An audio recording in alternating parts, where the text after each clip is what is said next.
When it comes to aliens, there's some things I just can't tell you on air.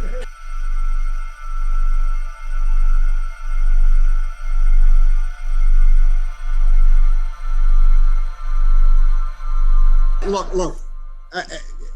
The truth is that when I came into office, I asked, right? I was like, all right, is there the lab somewhere where we're keeping the alien specimens in spaceship? They did a little bit of research, and the answer was no. But what is true, and I'm actually being serious here, is that there's footage and records of objects in the skies that we don't know exactly what they are.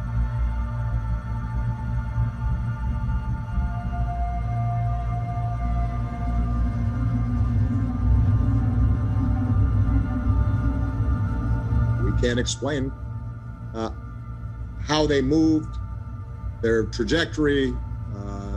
They did not have an easily explainable pattern.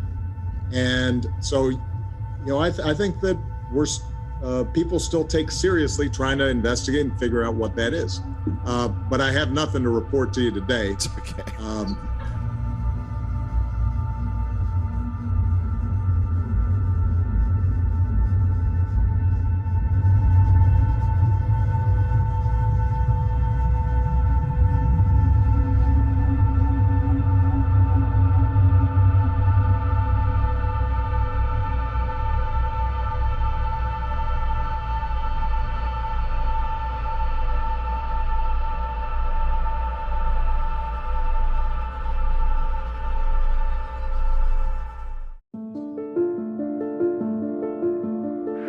An object skimming the surface, apparently at high speed, when...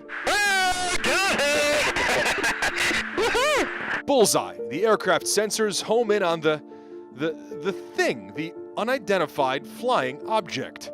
It's one of a few videos of these UFOs the Pentagon confirmed as authentic.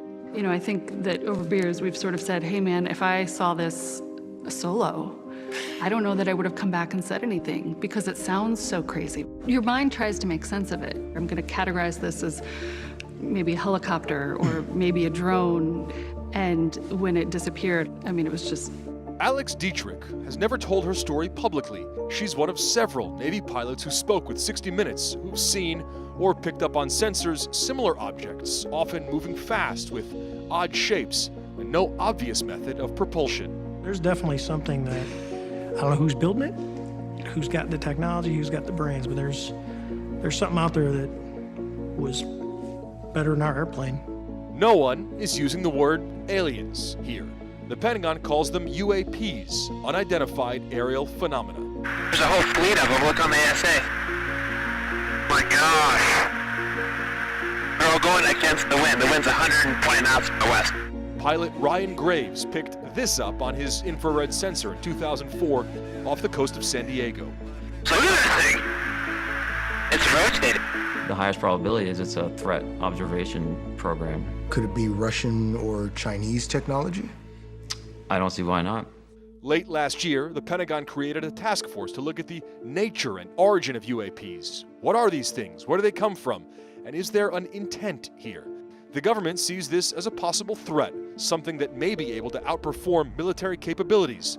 Lawmakers are demanding it be treated seriously. We have things flying over our military bases and places where we're conducting military exercises, and we don't know what it is, and it isn't ours. So that's the legitimate question to ask. If it's something of outside this planet, that might actually be better than the fact that we've seen some technological leap on behalf of the Chinese or the Russians or some other adversary. Next month, the Director of National Intelligence and the Defense Secretary are scheduled to deliver an unclassified report on UAPs to Congress. Former Director of National Intelligence James Clapper applauds the transparency, but isn't expecting too much yet. I expect this report will be filled with ambiguity as well, and people, depending on their leanings, will extract what they want out of this. There's There's a whole fleet of them. Look on the ASA. My gosh. They're all going against the wind. The wind's 120 knots to the west. So look at that thing. It's rotating.